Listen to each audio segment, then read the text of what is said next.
안녕하세요. 성서적 심리검사 세 번째 시간이 되겠습니다.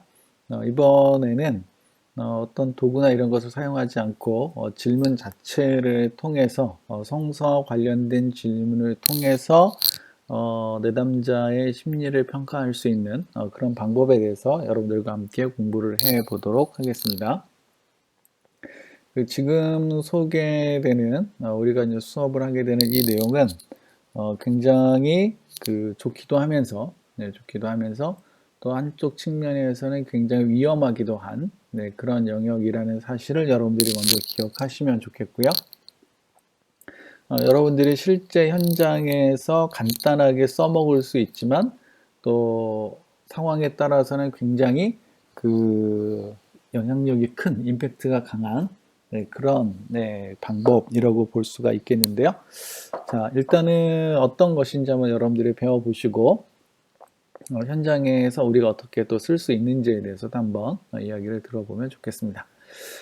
자, 성서 질문을 통한 심리평가 역시 카페에 가면 성경과 상담 카페에 가면 논문이 올려져 있습니다.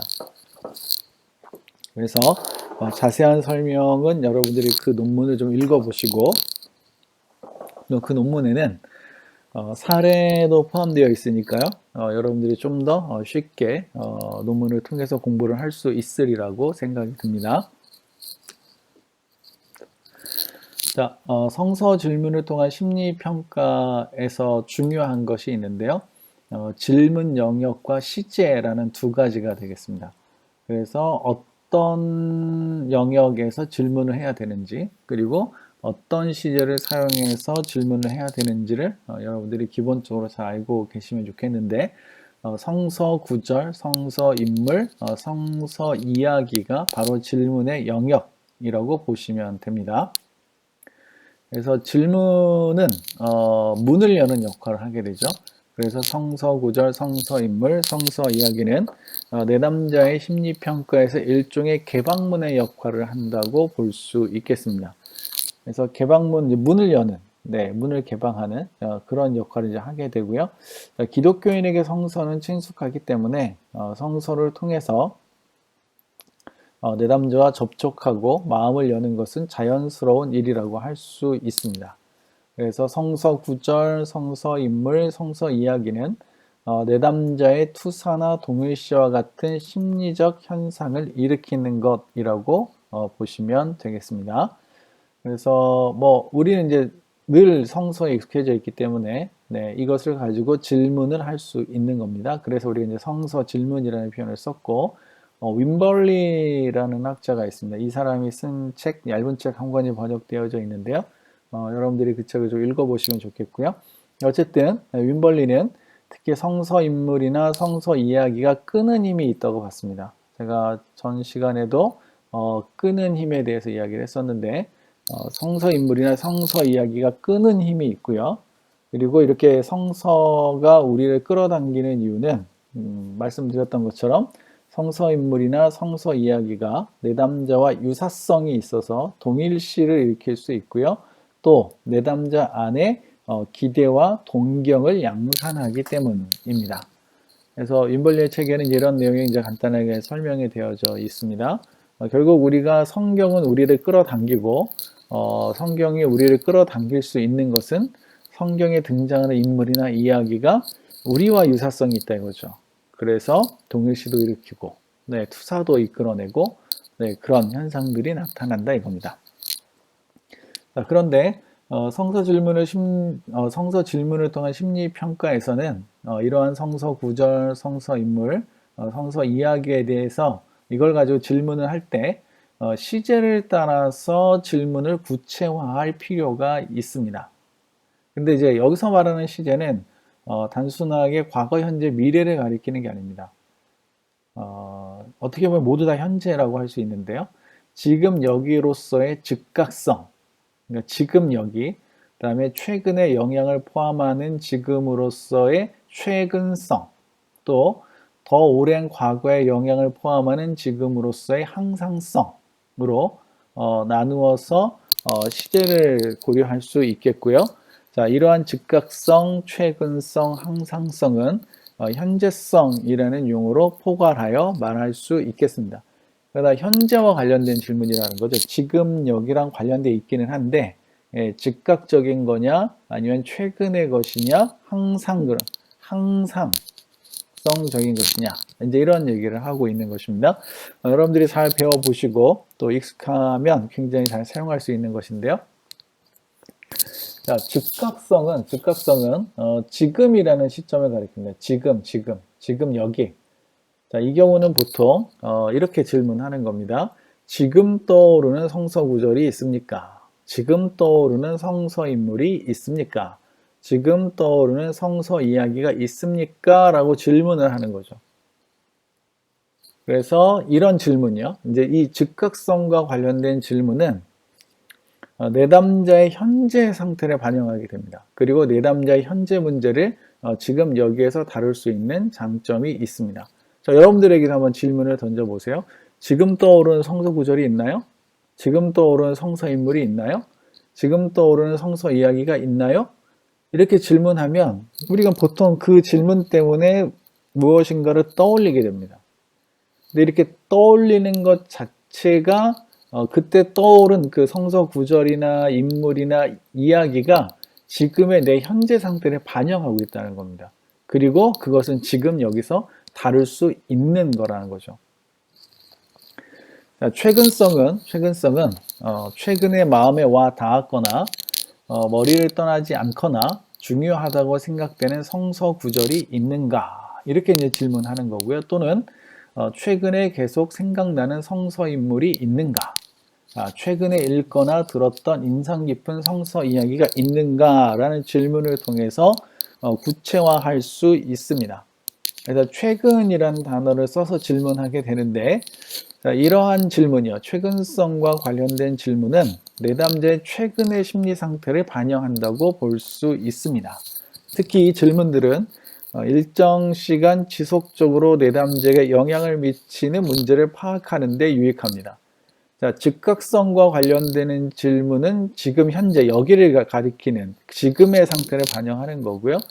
그 다음에 최근성과 관련된 질문은 최근에 내담자의 마음의 상태, 내담자에게 영향을 미치는 문제들을 파악할 수가 있다는 거죠. 자, 그리고 이제 항상성이 있습니다. 항상성. 자, 현재 외우고 있거나 좌우명으로 삼고 있는 성서 구절이 있는가? 현재 역할 모델로 삼고 있는 성서 인물이 있는가? 오래전부터 지금까지 가장 인상 깊게 남아있는 성경 이야기는 무엇인가? 이렇게 질문하는 것을 항상성과 관련된 질문, 항상성 질문이라고 할 수가 있겠습니다. 특히 이제 여기서는 성서 구절이 더 이제 인상 깊게 사람들에게 이제 얘기될 수 있는데 보통 이제 외우고 있는 성경 구절을 이제 물어보는 겁니다. 그러면 그것과 관련돼서 여러 가지 이야기를 할 수 있는데 자, 이 항상성과 관련된 질문은 내담자를 지탱하는 몸에 밴 신학을 반영하게 됩니다. 즉 성서 구절은 내담자에게 일종의 좌우명과 같은 역할을 하게 되죠. 그리고 성서 인물은 내담자가 지속적으로 추구하고 있는 영웅일 가능성이 높고요. 성서 이야기는 내담자의 삶 전반을 이끌어가는 일종의 등대와 같은 역할을 한다고 볼 수 있겠습니다. 자, 여기까지 이제 하고 났으면 이제 여러분들의 머릿속에 정리가 됐을 겁니다. 자, 세 가지 질문 영역이 있죠. 성서 구절, 성서 인물, 성서 이야기. 물론 이게 명확하게 구분이 안 될 수도 있습니다. 특히 성서 인물과 성서 이야기는 구분이 좀 덜 될 수도 있지만 떠올리는 건 내담자의 몫이고 질문은 우리들의 몫입니다. 그래서 이 세 가지 영역과 관련돼서 이제 세 가지 시점, 즉각성, 최근성, 항상성이라는 시점을 가지고 질문을 하면 되는데 내가 원하는 답을 얻기 위해서 이것을 조작적으로 할 수 있습니다. 지금 상태를 알고 싶다면 즉각성과 관련된 질문을 하시면 되고요. 최근의 상태를 알고 싶다면 최근성과 관련된 질문을 하시면 되고 과거로부터 지금까지의 영향을 반영하는 것을 알고 싶다면 항상성과 관련된 질문을 하시면 됩니다. 그리고 내담자가 쉽게 접근할 수 있는 것이 성서 구절이라면 성서 구절을, 성서 인물이라면 성서 인물을, 또 성경 이야기라면 성서 이야기라면 성서 이야기를 물어보는 거죠. 이것을 통해서 우리는 얼마든지 내담자의 심리 상태를 이해하고 또 반영할 수가 있겠습니다. 어떤 분들은 이게 될까라고 생각하는 분도 있을 수 있겠다라는 생각이 드는데요. 막상 해보시고 나시면 생각보다는 잘 된다는 사실을 이제 아시게 될 거고요. 그리고 이제 이 과정에 대해서 설명을 드릴 건데, 이 과정에 대해서 여러분들이 무엇보다도 이제 잘 알고 계셔야 됩니다. 자, 이 성서 질문을 통한 내담자의 심리평가라는 기법은, 이 질문 영역과 질문 시제를 기본적으로 파악했다면, 이제 중요한 것은 질문의 과정입니다. 이 과정을 여러분들이 잘 지키셔야만 제대로 된 질문을 할 수가 있고, 또 제대로 된 결과물을 얻어낼 수 있습니다. 또 필요하다면 여러분들이 어떻게 그분을 도울 수 있는지에 대해서도 알 수가 있겠죠. 자, 이번에는 그래서 첫 번째 과정이 뭐냐면 내면 세계의 만남입니다. 내면 세계의 만남. 질문을 통해서 내담자의 내면 세계를 처음으로 접촉하는 단계라고 보시면 되겠는데요. 자, 내담자의 심리 평가를 위한 첫 번째 단계는 내담자가 선호하는 성서 구절, 성서 인물, 그리고 성서 이야기에 대해서 질문하는 것입니다. 그래서 내담자에게 던져진, 지금 떠오르는, 또 최근 마음에 와 닿은, 오랫동안 자신에게 영향을 미쳐온 성서 구절이나 성서 인물 또는 성서 이야기에 대한 질문은 내담자의 내면 세계에 작은 파장을 일으키며 자연스럽게 탐색을 시작하게 됩니다. 자, 최근성, 최근 마음에 와 닿은, 즉각성, 지금 떠오르는, 항상성, 오랫동안 자신에게 영향을 미쳐온. 자, 이 표현을 성서 구절이나 인물의 이야기에 대해서 질문을 던지게 되면 그 질문이 묘한 기능을 합니다. 우리가 누군가에게 질문을 받으면 답변을 해야만 될 것 같거든요. 그래서 질문을 받자마자 나도 인식하지 못하는 사이에 그 질문에 대한 답을 생각하고 찾게 됩니다. 그래서 우리 무의식에, 우리 내면에 작은 파장을 일으키게 되는데 나도 모르게 그걸 찾아가고 있고 그걸 스스로 찾아가는 거죠. 그리고 스스로 찾아갈 뿐만 아니라 그 찾은 것을 입으로 뱉게 되는 겁니다. 자, 그래서 이 질문을 통해서 내담자의 내면 세계와 첫 번째 만남을 시작하게 됩니다. 근데 이 질문은 그냥 기독교인에게 성서와 관련된 질문을 던지는 것 뿐이기 때문에 아무런 저항감 없이 시작될 수 있고, 또 이것이 그 사람의 마음을 움직이게 하는 역할을 하게 한다는 거죠. 이제 파장이 일어나니까 우리는 그 파장을 읽어내면 되겠죠. 자, 내담자의 심리 평가를 위한 두 번째 단계가 있습니다. 두 번째 단계. 이건 뭐냐면 의식 세계의 탐색입니다. 의식 세계의 탐색. 내담자가 특정 성서 구절이나 성서 인물 또는 성서 이야기를 선택한 이유, 또는 그것이 내담자에게 지니고 있는 의미에 대해서 질문하는 겁니다. 어떤 구절을 선택했다면 선택한 이유, 또 그것이 그 사람에게 지니고 있는 의미가 무엇인지에 대해서 질문한다는 거죠. 자, 먼저 상담자의 질문을 받은 내담자는 평소에 자신이 생각하고 있던 것부터 대답하기 시작을 하고요. 또한 많은 생각을 하지 않고도 쉽게 대답할 수 있는, 즉 쉽게 생각할 수 있고 방금 떠오르는 것부터 대답하기 시작을 합니다. 그러나 말하기 불편한 것은 반사적으로 뒤로 미루게 되죠.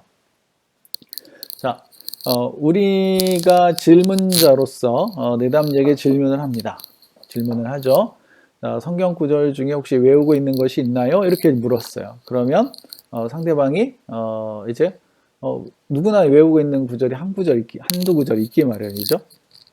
그래서 한 사람이 이제 한 구절을 외웠습니다. 여러분들이 잘 외울 법한 구절이 뭐가 있을까요? 네.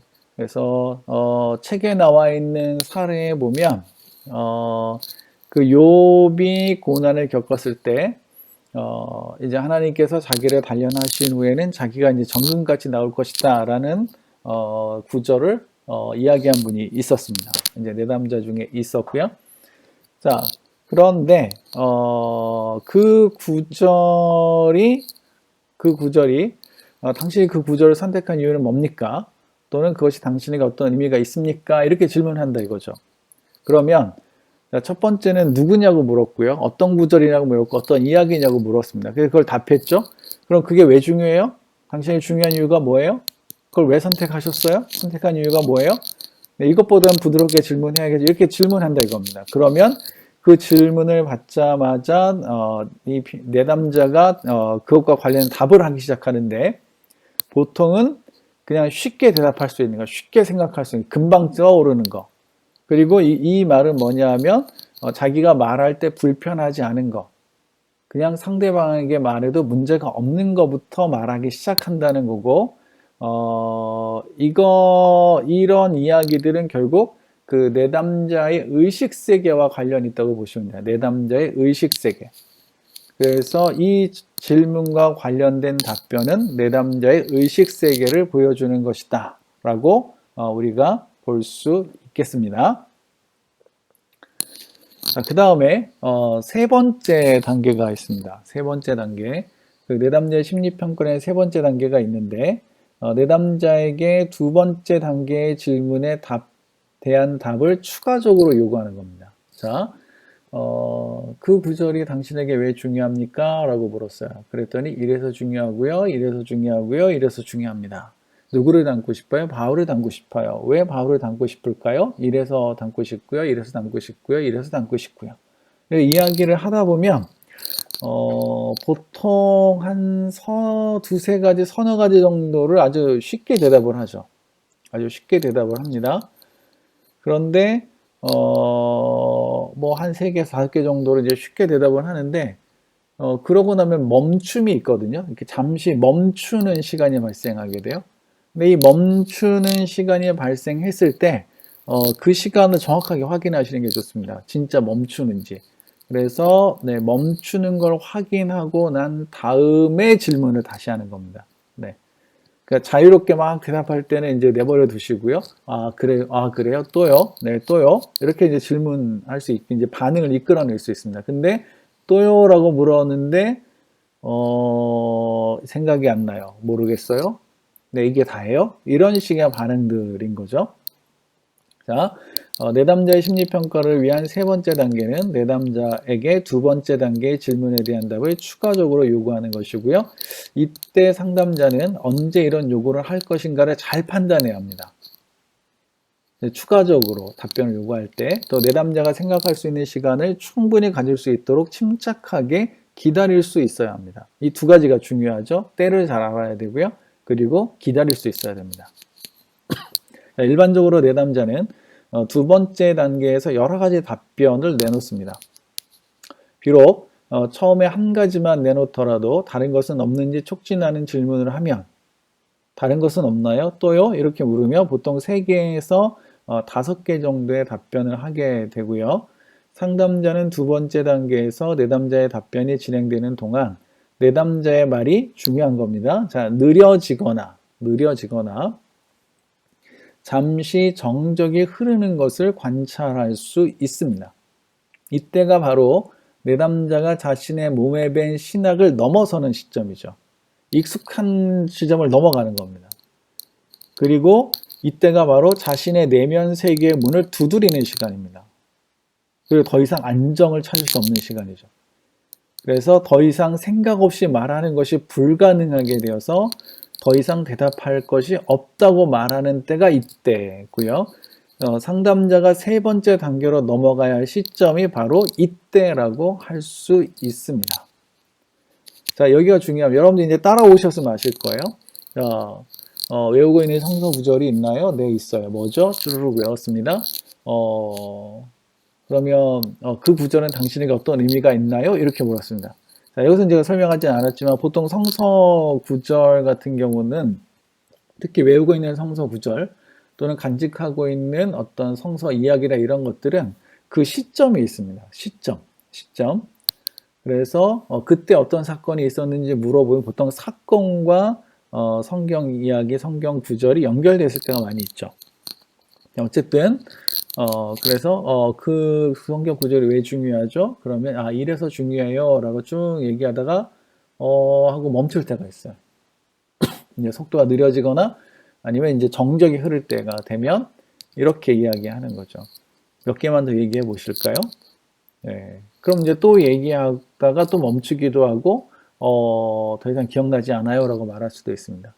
그때 이제 우리가 몇 개만 더라고 요구할 수 있는 시점이 이제 도달하게 됩니다. 그래서 그럼 3개만 더 얘기해 볼까요? 그러면 드디어 이 사람이 그 3개를 찾기 시작하는데 그 3개를 찾으면서 자기 안에 있는 것들을 끄집어 올리게 됩니다. 꺼내려고 꺼내는 게 아니라 그냥 자기 스스로가 찾아 들어가게 되는 거죠. 스스로가 찾아 들어가서 결국은 그것을 꺼낼 수밖에 없는 상태가 됩니다. 근데 그때 이제 이 내담자들이 답을 하면서 뭔가 약간의 그 불안정감을 느끼게 되죠. 왜냐하면 속에 있는 게 나오니까. 근데 이제 성서에 대한 질문이니까 편하게 대답을 하고 그러면서 내담자의 문제나 이슈가 다 꺼내져 나오는 겁니다. 자, 이런 이제 단계를 거치면서 우리가 해석할 수 있는 텍스트가 마련이 됩니다.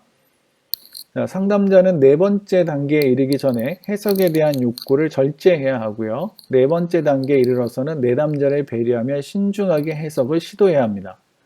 3번째 단계까지 거치면서 내담자는 왠지 모를 두려움과 수치심을 느낄 수 있습니다. 이게 뭔가 이건 아닌데 하면서 꺼내서 나오는 거거든요. 자, 무의식의 자율성에 의한 것이긴 하지만 자신의 내면 깊은 곳에 있는 것이 드러났다는 것을 직감적으로 알 수 있기 때문이고요. 또한 그것을 눈치채지 못했다고 해도 곧 이어질 상담자의 해석을 통해서 민낯이 드러나는 경험을 할 것이기 때문이죠. 자, 4번째 단계는 해석을 넘어서야 합니다. 원래는 이제 내담자가 한 이야기들을 가지고 해석을 해내야 되는데 지금은 텍스트가 없어서 해석을 하지 못합니다. 자, 내담자의 민낯이 성서와 함께 드러났기 때문에 성서와 함께 다루어질 수 있고요. 내담자의 민낯은 내담자의 몸에 신학을 보여주고 성서 해석의 오류를 나타내기도 하고요. 다른 해석의 여지를 남겨두기도 합니다. 이때 상담자의 본문에 근거한 그러나 열린 성서 해석 능력이 중요하다고 볼 수 있겠습니다. 실제로는 이 부분이 중요하죠. 이 부분이 해석 단계거든요. 지금까지 3단계까지는 꺼내는 작업, 텍스트를 만드는 작업이라면 그러나 이제 꺼내 놓은 상태가 4번째 단계고 이 꺼내 놓은 것에 대해서 해석을 하는 게 4번째 단계죠. 그래서 이 부분은 훈련이 필요한 영역이라고 볼 수 있습니다. 그래서 여러분들이 신중하게 하다 보면 저절로 할 수 있는 영역이기도 하지만 전문가의 지도를 받는 것이 훨씬 더 좋다라고 볼 수가 있겠고 혹시라도 이제 우리가 함께 이것을 공부할 기회가 있다면 여러분들이 해보면 좋겠다 생각이 듭니다. 원래 이제 오프라인에서 하게 되면 여러분들이 여러분들의 이야기를 좀 꺼내놓고 공유할 수 있는 범위 안에서 그것을 가지고 해석을 진행하고 또 훈련도 할 수 있는 기회가 있는데요. 온라인 수업에서는 이제 그것을 할 수 없는 안타까움이 있습니다. 이 부분은 이제 우리 수업이 지니고 있는 한계니까 그 부분에 대해서는 여러분들이 양해를 좀 부탁드리겠습니다. 자, 어쨌든 이렇게 해서 성서적 심리검사, 성서적 심리검사에 대해서 함께 살펴봤습니다. 도구를 쓰지는 않지만 성서 질문을 통해서 내담자의 심리를 파악할 수 있는 방법까지를 다 함께 살펴봤습니다. 자, 여러분들이 오늘 이제 배운 내용들을 정리하시면서 이렇게 성서를 가지고 심리 검사를 할 수 있구나, 아니 심리 평가를 할 수 있구나, 내담자의 마음을 알아낼 수 있구나 라는 것을 인식한 것만으로도 이번 수업은 큰 수학이 아니었나 싶습니다. 수고하셨습니다.